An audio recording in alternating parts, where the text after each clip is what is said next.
आज दिनांक 14 सितंबर 2021 की ये वर्कशीट आई है कक्षा 11 की रसायन विज्ञान अध्याय नंबर 2 परमाणु की संरचना।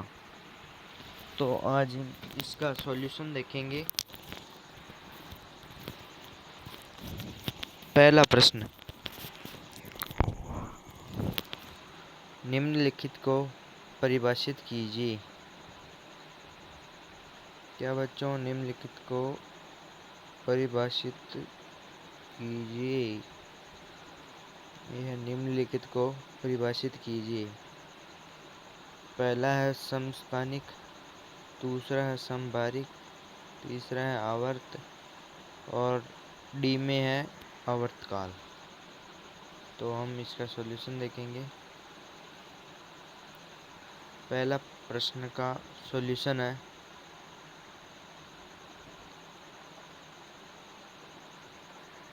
समस्थानिक किसे कहते हैं। तो ये समस्थानिक है, किसी तत्व के वे परमाणु होते हैं जिनके परमाणु क्रमांक यानी कि उनके क्रमांक तो समान परंतु उनके भार में कमी या भिन्न भिन्न होते हैं, कोई ज़्यादा कोई अलग होता है, तो उसे समस्थानिक कहते हैं। अब वह बी में है समबारिक। इसमें क्या कह रहा है, समबारिक किसे कहते हैं, इसका अपोजिट हो जाएगा। विभिन्न तत्वों के वह परमाणु जिनका परमाणु भार तो समान परंतु उनके परमाणु क्रमांक समान नहीं होते हैं। इसमें उल्टा होगा इस समस्थानिक का। सी ऑप्शन में है आवर्त। आवर्त किसे कहते हैं, मेंडलीय आवर्त सारणी का नाम तो सुना होगा आपने। तत्वों के परमाणु भार के वृद्धि क्रम में क्रमबद्ध करने पर क्षैतिज कतारें प्राप्त होती हैं, जिन्हें आवर्त कहते हैं। और चौथा है आवर्तकाल। जिस क्रम की बार बार आवृत्ति होती है उसे आवर्तकाल कहते हैं। ये क्वेश्चन था। पहला क्वेश्चन हुआ वह रदरफोर्ड का अल्फा प्रकीर्णन, रदरफोर्ड के अल्फा किरण प्रकीर्णन का प्रयोग संक्षिप्त में वर्णन कीजिए। एम इस प्रयोग की उपलब्धियां भी लिखे, यानी कि इस प्रयोग में क्या क्या कम उपलब्धियां यानी निष्कर्ष निकली उसका वर्णन करना है। तो भौतिकी शास्त्री अर्नेस्ट रदरफोर्ड द्वारा प्रस्तुत परमाणु मॉडल है जिसे उन्होंने सन 1911 के अपने इलेक्ट्रॉन के प्रयोग के आधार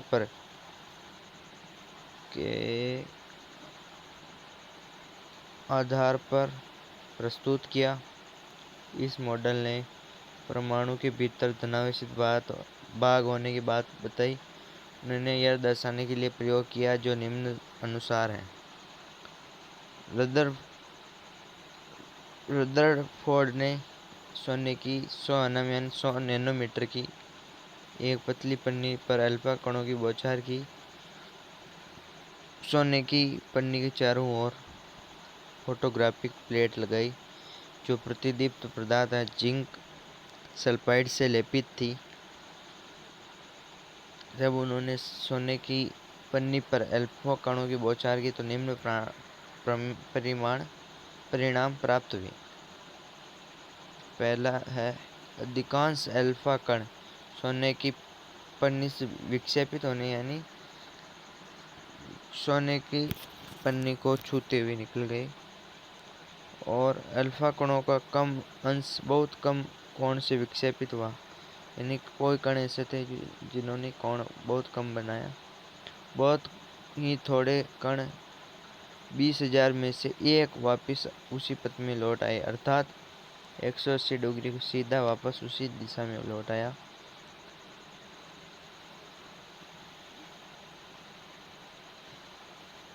रदरफोर्ड के इस प्रयोग से क्या निष्कर्ष निकले देखते हैं। परमाणु का अधिकांश भाग रिक्त या खोखला होता है। इससे पहले ये निकला कुछ ही अल्फा कण प्रतिकर्षण बल के कारण विक्षेपित हुए। इससे यह पता चलता है कि परमाणु के मध्य धनावेशित भाग पाया जाता है। प्रतिकर्षण होता है प्लस प्लस के बीच दो समान सजातीय आवेशों के मध्य प्रतिकर्षण होता है। रदरफोर्ड ने गणना करके दिखाया कि नाभिक का आयतन परमाणु के कुल आयतन की तुलना में नगण्य होते हैं। परमाणु की त्रिज्या लगभग 10-10 होती है, वह नाभिक की त्रिज्या 10-15 होती है। इसका मतलब -5 होती है नाभिक की त्रिज्या होती है। परमाणु का धनावेश व द्रव्यमान एक अति अल्प क्षेत्र में केंद्रित होता है। रदरफोर्ड ने इस नाभिक में धनावेश व द्रव्यमान इकट्ठा होता है।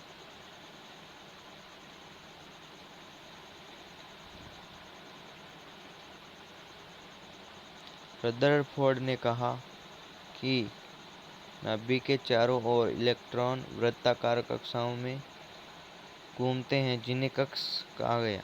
इन कक्षाओं में बहुत इलेक्ट्रॉन तेजी से घूमते हैं, इसलिए यह परमाणु मॉडल सौर मंडल से मिलता जुलता है। इसमें सूर्य नाभिक होता है और ग्रह गतिमान इलेक्ट्रॉन की तरह होते हैं। इलेक्ट्रॉन और नाभिक आपस में आकर्षण के स्थिर विद्युत बलों द्वारा बंधे रहते हैं। ये क्वेश्चन कंप्लीट हुआ सेकंड। अब तीसरा क्वेश्चन, प्रश्न 3, थॉमसन के प्लम पुडिंग सिद्धांत को समझाइए। यानी थॉमसन ने भी परमाणु के बारे में जानकारी दी, इसको समझाना है। तो समझिए आप सभी। जे थॉमसन के परमाणु मॉडल के अनुसार परमाणु एक धनावेशित गोला होता है जिसका निर्माण प्रोटॉन से मिलकर होता है। प्रोटॉन होते हैं, उनसे यह परमाणु कण बनता है और ऋणावेश युक्त इलेक्ट्रॉन इस धनात्मक गोले में बिना किसी विशिष्ट विन्यास के बिखरे होते हैं। इलेक्ट्रॉन परमाणु के नाभिक के चारों ओर चक्कर लगाते हैं। थॉमसन का परमाणु मॉडल परमाणु के उदासीन व्यवहार को व्यक्त करने में सक्षम था। थॉमसन के परमाणु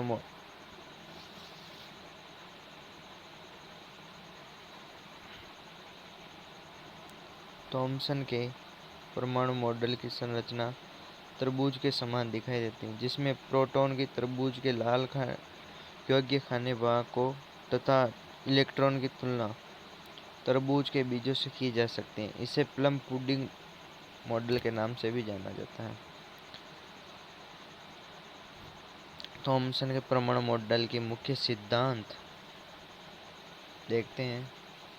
मुख्य बिंदु क्या है इसके।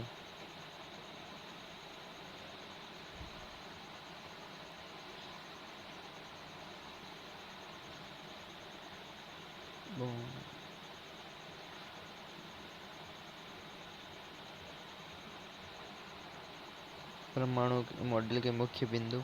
तो थॉमसन के परमाणु मॉडल के अनुसार परमाणु एक धनावेशित गोला है जिसमें इलेक्ट्रॉन विद्यमान रहते हैं।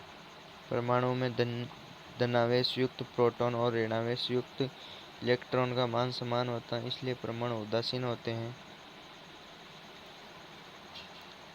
थॉमसन के परमाणु मॉडल की सीमाएं, क्या सीमाएं हैं देखते हैं। थॉमसन के परमाणु मॉडल के द्वारा रदरफोर्ड के अपवर्तन प्रयोग तथा हाइड्रोजन के स्पेक्ट्रम की व्याख्या नहीं की जा सकती है। इस परमाणु मॉडल के आधार पर यह व्याख्या नहीं किया जा सकता कि धनात्मक आवेश या प्रोटॉन व ऋणात्मक आवेश इलेक्ट्रॉन किस प्रकार से जुड़े हुए हैं। ये सीमाएं हैं। अब चौथा क्वेश्चन है, विद्युत चुंबकीय तरंगों के मुख्य लक्षण लिखिए। विद्युत चुंबकीय तरंगों की गुण निम्न है। इन तरंगों पर कोई आवेश नहीं रहता, अर्थात ये उदासीन तरंगे हैं। नहीं तो माइनस चार्ज होता, नहीं प्लस धनात्मक चार्ज होता है। इन तरंगों में विद्युत क्षेत्र, चुंबकीय क्षेत्र और संचरण सदिश सभी एक दूसरे के लंबवत स्थित होते हैं। यानी विद्युत क्षेत्र के लंबवत चुंबकीय क्षेत्र रहते हैं। ये सदिश एक ही दिशा में होते हैं। सदिश राशि है जो दिशा होती है इसकी। ये अनुप्रस्थ तरंगे होती हैं, अर्थात इसमें इन तरंगों का दोलन संचरण किस दिशा के लंबवत होता है। विद्युत चुंबकीय तरंगें प्रकाश के वेग से संचरित होती हैं या गति करती हैं।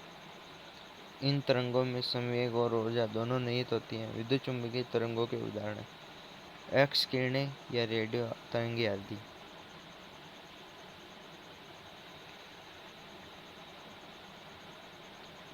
रदरफोर्ड के परमाणु मॉडल की 2 कमियां लिखिए।